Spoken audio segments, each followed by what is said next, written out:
जय गुरु जी। शुक्राना गुरु जी, अनंतम शुक्राना हमारे गुरु जी महाराज का। ओम नमः शिवाय। शिव जी सदा सहाय। ओम नमः शिवाय। गुरु जी सदा सहाय। शुक्राना, अनंतम शुक्राना। जितना दिल से शुक्राना अपने परमात्मा के लिए हम करते हैं, जितने सच्चे भाव हमारे दिल से निकलते हैं, उतनी हमारी कोई भी अरदास है, भावना है, हमारे मन में जो विचार है, जो कुछ भी है, वो सब हमारे परमात्मा के चरणों में चढ़ जाता है। ये उसकी कृपा है, मेहर है कि वो इस कलयुग में हम इंसानों के बीच में एक ऐसा रूप, एक ऐसा आदर्श, एक ऐसे वचन, एक ऐसा रास्ता लेकर आए हैं जो साक्षात हमें अपने परमात्मा से मिलने का एक ऐसा प्यारा सा, एक आप उसको सीढ़ी कह सकते हो, कड़ी कह सकते हो, या फिर एक ऐसा गुप्त मार्ग कह सकते हो जो प्रभु ने हमें दिखा दिया। वो हर किसी के लिए है।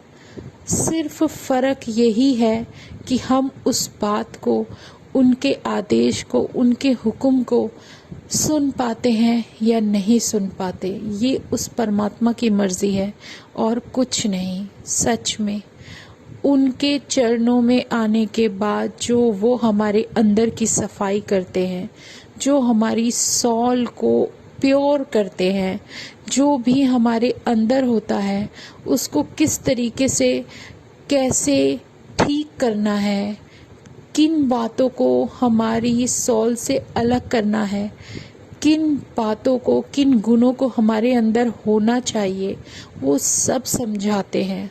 बहुत प्यारा एक ऐसा कहते हैं ना कि जिसको देखते ही हमारा दिल उनके चरणों में गिर जाए, ऐसा परमात्मा जो सामने साक्षात विराजमान है एक पूर्ण गुरु के रूप में, इससे बेहतर हमारे जीवन में कोई भी ब्लेसिंग नहीं हो सकती जो उन्होंने हमें देनी शुरू की, हमें सिखाई, हमें बताया कि देखो परमात्मा इस धरती पर है और तुम लोग सिर्फ एक अज्ञानता के रास्ते पर चलते जा रहे हो। लेकिन अगर तुम किसी सच को, एक ज्योति को भी मानते हो, सच्चे भाव से, सच्चे दिल से मानते हो, तो अपने परमात्मा को पहचानो, उसे अपने अंदर विराजमान करने की कोशिश करो।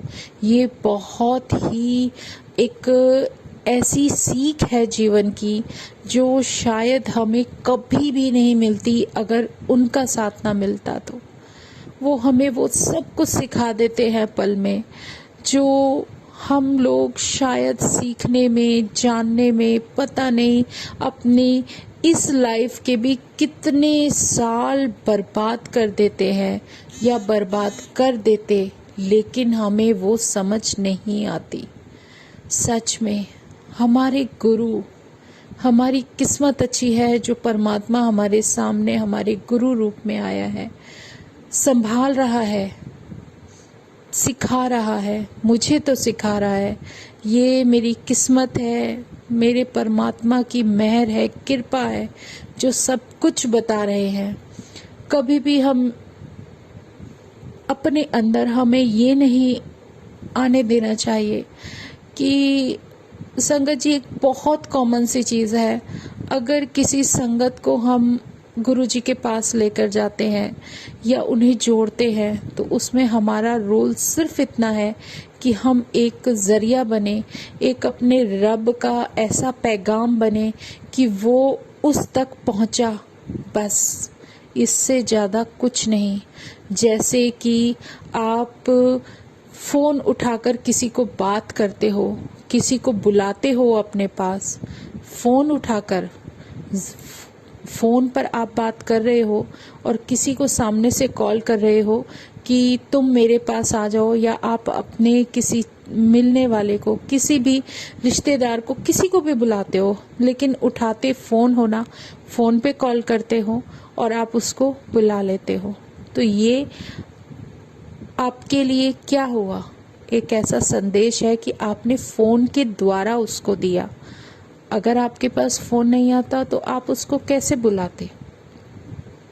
ऐसे ही हम अपने परमात्मा का एक ऐसा फ़ोन है, अगर वो चाहे तो हमारे रास्ते से, हमारे दिल के अंदर जो उनकी आवाज़ आती है, जो वो हमें आदेश देते हैं, हुक्म देते हैं, तब हम किसी संगत को उनके पास तक ले जा पाते हैं। कई बार तो संगत जी हमें पता भी नहीं होता कि गुरु जी हमें किसकी पास और किसको बुलाने का, किसको ब्लेसिंग देने का जरिया बना देते हैं। ये उस परमात्मा की मर्जी है। हम इस वस्तु से ज़्यादा कुछ नहीं है। अगर मेरा जैसे आप एग्जांपल ले सकते हो, जैसे मेरा है और मेरे परमात्मा का रिश्ता है, वो हमारा सॉल से कनेक्ट होता है। कभी अपने अंदर ईगो मत लाना कि मैं इस संगत को वहाँ लेकर गया था और आज वो संगत मुझसे बात नहीं करती। ये सब बेकार की बातें हैं, कुछ नहीं रखा इसमें। जब गुरु का आदेश आता है, हुक्म आता है, आपके पास उसका आदेश, उसका हुक्म पहुँच जाता है। आपको कैसे चलना है, कैसे आगे बढ़ना है, ये उस परमात्मा की मर्जी है, तुम्हारी नहीं। और ये हमारे जीवन में सबसे बड़ा लेसन है कि जब उनकी मर्जी होती है तभी हम आगे बढ़ पाते हैं, वरना नहीं। क्योंकि जो भी हुक्म होगा मेरे भगवान का होगा, मेरे परमात्मा को होगा। वो चाहेगा तो मैं शायद किसी काबिल रहूं कि मैं किसी को अपने साथ, अपने परमात्मा के चरणों में लेकर जाने का सौभाग्य प्राप्त कर सकूं। ये बहुत बड़ा आशीर्वाद होता है उनका कि वो हमें ज़रिया बना देते हैं किसी के पास भी जाने का, या उस संगत के उस संदेश को इस तरीके से बताने का कि वो अपने जीवन में आगे बढ़ सके। तो ये सब परमात्मा की मर्जी है, हमारी कुछ हो ही नहीं सकती। अगर हमारा किसी के साथ कुछ भी रिलेशन बना है तो वो हमारा गुरु परिवार है, और गुरु परिवार में अगर किसी संगत को गुरु जी चाहते हैं कि वो किसी के रास्ते का जरिया बने, तो वो सिर्फ उसी समय तक रहेगा जब तक महाराज की मर्जी होगी, उसके अलावा नहीं। हमें किसी चीज़ से जुड़ना नहीं है, उसके साथ अटैच नहीं होना। हमें अपने आप को आज़ाद रखना है, एक ऐसी अवस्था में लेकर जाना है जहाँ हमारा परमात्मा चाहता है कि हम सिर्फ उसका सिमरन करें। हमारे पास अपना है क्या? शरीर हमारा नहीं है, सांसें हमारी नहीं है, और हम ये भी नहीं सोच सकते कि जो हमारे अंदर ख्याल पनप रहे हैं वो हमारे हैं। नहीं, सब कुछ परमात्मा का है। और अगर इस सॉल को हमें मुक्ति तक लेके जाना है तो सिमरन उस परमात्मा का है, नाम जप उस परमात्मा का है। तो हमारा है क्या? कुछ भी नहीं।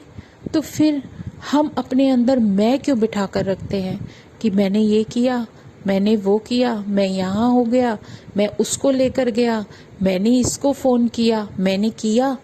तो वो जो मैं होती है ना अंदर की, जब तक ये ख़त्म नहीं होगी तब तक शायद हमारे कर्म भी कटने शुरू नहीं होंगे। क्योंकि परमात्मा का सबसे पहला हुक्म यही है कि तुझे अगर मेरे साथ रहना है तो अपनी मैं को ख़त्म कर दे। और अगर सामने तेरे कोई ऐसी संगत पड़ जाए जो क्रोध वाली है, गुस्से वाली है, और अपने बातें वो गुस्से में, क्रोध में कर रही है या कुछ भी बोल रही है, तो हमारे लिए सिर्फ एक फ़र्ज़ बनता है, चुप रहना। हो सकता है कहीं ना कहीं हमारे कर्म कट रहे हैं, हमारा कुछ बैलेंस चल रहा है, कुछ कार्मिक अकाउंट के अनुसार पिछला भी कुछ क्लियर हो रहा है जो कि प्रारब्ध में लिखा है कि होना है, और वो परमात्मा किस तरीके से उसको कटवा रहे हैं। तो ये उस परमात्मा की मर्जी है। आपने एक वो प्रसंग सुना होगा कि एक बार एक व्यक्ति के सामने उसके गुरु भगवान को लेकर पहुंच जाते हैं, और वो भागा भागा अपने गुरु के पास जाता है उनके पैर छूने। तो गुरु कहता है कि तू अपने परमात्मा के पैर छू। और वो परमात्मा के पास जाता है तो परमात्मा कहते हैं नहीं नहीं, तू अपने गुरु के छू, क्योंकि गुरु मुझे लेकर आया है तेरे पास, वरना मैं नहीं आता। फिर गुरु कहते हैं नहीं, वो परमात्मा है, वो सब कुछ देने वाला है, तू उसके पास जा। वो उसके पास जाते हैं तो भगवान कहते हैं अगर तू मेरे पास, मेरे चरणों में रहा तो ये सोच लेना कि मैं हिसाब किताब कर्मों के हिसाब से करता हूँ। तेरे पास क्या मिलेगा, तुझे क्या अच्छा होगा, तेरे पाप कितने हैं, पुण्य कितने हैं, तेरे अंदर क्या भाव थे, क्या है, क्या सच्चे हैं, क्या झूठे हैं, उसके अनुसार ही तुझे सारे फल मिलेंगे, इसके अलावा कुछ नहीं। और कार्मिक चक्रव्यूह में तो तुझे रहना ही पड़ेगा, क्योंकि जब तक सब कुछ बैलेंस नहीं होगा, जब तक शून्य नहीं होगा, जब तक पूरा पुण्य नहीं मिलेगा, तब तक मैं तुझे कुछ नहीं दे सकता। तो तेरी आस्था किस में है ये तो सोच ले। और एक वो गुरु है, वो गुरु जो तुझे किसी भी तरीके से, तेरे अंदर कितनी भी खामियां हैं, तेरे अंदर कितनी भी कमियां हैं, तू कितना भी गंदा है, कितना भी अच्छा है, जैसा भी तू है, तुझे वो अपना लेता है और अपने चरणों में जगह देता है।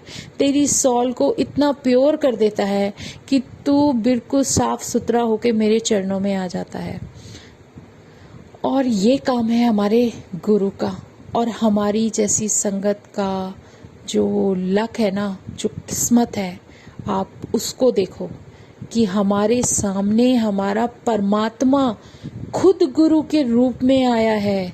मतलब वो परमात्मा भी है, वो लेने वाला, देने वाला, वो जीवन देने वाला, सब कुछ है। और वो खुद ही गुरु रूप भी है। वो हमें तैयार भी कर रहा है, हमें तराश रहा है, हमें साफ भी कर रहा है, हमारी सॉल को किस कदर प्योर करके और अपने चरणों में जगह दे देते हैं। समझ में आ रहा है? हमारे महाशिव, हमारे पूर्ण गुरु वही होता है जो हमें हर तरीके से, हमारी हर चीज़, हमारे अंदर कोई कमी है नहीं है, कोई फर्क नहीं पड़ता उसे, बस वो हमारे सच्चे भाव देखते हैं, सच्चा मन देखते हैं और वो हमें अपने चरणों में जगह दे देते हैं। इससे प्यारा परमात्मा हमें कहाँ मिलेगा। मेरा महाशिव जो पूरी दुनिया को संभाले हुए है, जो अपने इस धरती पर अपने इस अवतार के साथ अवतरित हुए हैं, जो हमें पल पल ये बता रहे हैं, दिखा रहे हैं, सिखा रहे हैं और अपना एहसास भी करा रहे हैं कि देखो मैं तुम्हारे साथ हूँ। जो भी उसको सच्चे मन से ध्यान लेता है वो उसके साथ होते हैं। वो अपनी एक ऐसी एनर्जी, एक ऐसी पॉजिटिवनेस दे देते हैं जिस पॉजिटिव एनर्जी को पाने के लिए लोग तरसते हैं। और इतनी प्यारी मेरी दिव्य शक्ति जो मेरे सामने विराजमान है, उससे बेहतर कोई ना था, ना है, ना होगा। वो हमारे ऊपर आने वाली कोई भी कठिनाई हो, कोई कष्ट हो, कुछ भी हो, चाहे वो आप किसी भी भाषा में कह सकते हो, ग्रहों से रिलेटेड है, जीवन से रिलेटेड है, हमारे आने वाले समय में फ्यूचर से रिलेटेड है, कुछ भी हो, हम कुछ भी नहीं जानते। लेकिन अगर वो परमात्मा मेरे साथ है और वो मेरे साथ अपना एहसास दिला रहा है, वो अपनी ब्लेसिंग दे रहा है, तो फिर मुझे डरने की ज़रूरत नहीं, क्योंकि वो मेरे साथ है, मेरे अंग संग है, मेरे अंदर है। मुझे उनके इतने प्यारे प्यारे जो संदेश मिलते हैं, जो भी उनका एक ऐसा आशीर्वाद, एक ब्लेसिंग मिलनी शुरू हो जाती है, तो वो हमें, हमारी इम्यूनिटी को इतना स्ट्रॉन्ग कर देती है कि हम हर चीज़ से फाइट कर सकते हैं। जैसे वो रख रहा है वैसे रहेंगे, जैसे वो चाहता है वैसे रहे। सच में मैं उससे अरदास करती हूँ, जैसे तुम चाहते हो मेरे मालिक, वैसे मुझे रखो। तेरी रज़ा में रहना ही हमारा सबसे बड़ा सुख है। इसी का शुक्राना, हमें जो सब कुछ दिया है उस सब का शुक्राना। इस प्रसंग से मुझे तो बहुत बड़ी सीख मिलती है, जो गुरुजी समझाते हैं कि देखो, दो तराजुओं में तोले जाओगे, उससे बेहतर है कि एक ऐसा परमात्मा चुन लो जहाँ पर तुम्हें इधर उधर डोलने की ज़रूरत ही नहीं है, ना इधर ना उधर। लेकिन अगर आपका कार्मिक अकाउंट इस तरीके से चलता है, कभी लेफ्ट कभी राइट, कभी लेफ्ट कभी राइट, तो उन सब चीज़ों से अगर कोई छुटकारा दिला सकता है तो मेरा पूर्ण गुरु जो मेरे सामने साक्षात विराजमान है, जो हमें संभाले हुए है, उसके अलावा कोई इस कलयुग में हमारा सच्चा साथी नहीं है। मेरा तो नहीं है, सच में जो उसने मुझे दिखाया है, जो भी है। अब ये देखो, अगर नाम जपेंगे तो हम अपने इस गुरु का, अपने परमात्मा का नाम जपेंगे। सिमरन करेंगे तो अपने इस परमात्मा का, गुरु का नाम सिमरन करेंगे। सत्संग करेंगे तो वो भी इस परमात्मा का दिया हुआ सत्संग करेंगे। शरीर इसने दिया, आत्मा इनकी, सांसें इनकी, तो हम कौन है? मेरे अंदर है क्या? मेरा कुछ भी नहीं। मैं दे क्या सकती हूँ अपने परमात्मा को? कुछ भी नहीं। कोई कुछ भी नहीं दे सकता। वो तो इस संसार का मालिक है, वो राजा है। सिर्फ अगर कुछ दे सकते हैं तो हम अपने सच्चे भाव दे सकते हैं, अपने सच्चे मन से निकली हुई वो पुकार जो अपने परमात्मा के चरणों में दे दें। उससे बेहतर कुछ है ही नहीं। सिर्फ वही हम उन्हें दे सकते हैं, या जो उस परमात्मा ने हमें दिया ना कि सिमरन करो, नाम जपो। और वो दोनों काम अगर हम, मेरे जैसी संगत या आप में से कोई भी ना करे, तो ये हमारा विश्वास, हमारा सब कुछ जो हमें वो मिल रहा है, वो कैसे मिलेगा? उसकी ब्लेसिंग कैसे मिलेगी जब तक हम उसे जपेंगे नहीं, उसका नाम नहीं लेंगे? तो इन सब चीज़ का जो रास्ता मेरा परमात्मा इतनी आसानी से दिखा रहा है कि कलयुग में इस समय जब कोई किसी का नहीं है, तुम खुद अपने नहीं हो, लेकिन वो परमात्मा तुम्हारा है। वो तुम्हारी बेहतरी बहुत अच्छी तरह से जानता है। वो जानता है तुम्हारे लिए क्या सही है, क्या गलत है। तो उसका शुक्राना करना होता है। शुक्राना करना है क्या?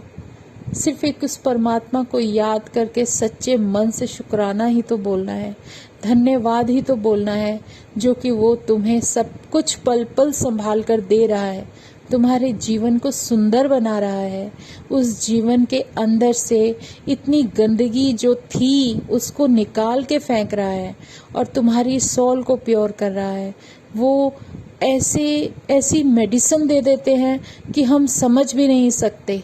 वो शब्द, वो जो रास्ता, जो आंसर, जो कुछ भी हमें मिल रहे हैं सिर्फ उसकी मर्जी से। अगर वो ना चाहे तो हमें कुछ भी नहीं मिल सकता और ना ही हम किसी लायक होंगे, क्योंकि इंसान है ही ऐसा। लेकिन जब जिसका समय आ जाता है तो परमात्मा उसे सब कुछ बताने लगते हैं और सब कुछ दिखाने लगते हैं। तो शुक्राना है, शुक्राना गुरुजी, अनंतम शुक्राना तुम्हारा।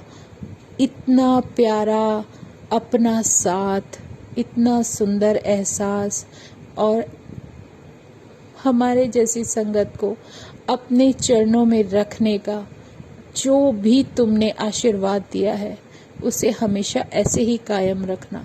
शुक्राना गुरुजी, अनंतम शुक्राना। बस गलती हो तो उसे बख्शनहार बख्श देना मालिक, सबको बख्श देना। जय गुरुजी। आज सत्संग यहीं विराम करते हैं। शुक्राना गुरुजी महाराज का। ओम नमः शिवाय, शिवजी सदा सहाय। ओम नमः शिवाय, गुरुजी सदा सहाय। जब हम अपने प्रभु को, अपने परमात्मा को देखते हुए अगर कुछ सत्संग बोलने की हिम्मत करते हैं तो ये उसी की मर्जी है। और सच में जब मन में भाव आते हैं तो वो फिर रुकने का नाम ही नहीं लेते। लेकिन समय जो प्रभु ने जितना ब्लेस किया उतना ही हम बोल सकते हैं। तो जय गुरु जी, शुक्राना गुरु जी, अनंतम शुक्राना मेरे गुरु जी महाराज का। जय जय जय जय गुरु जी, और हमेशा हमारे साथ रहना। ओम नमः शिवाय, शिवजी सदा सहाय। ओम नमः शिवाय, गुरुजी सदा सहाय। जय जय गुरुजी।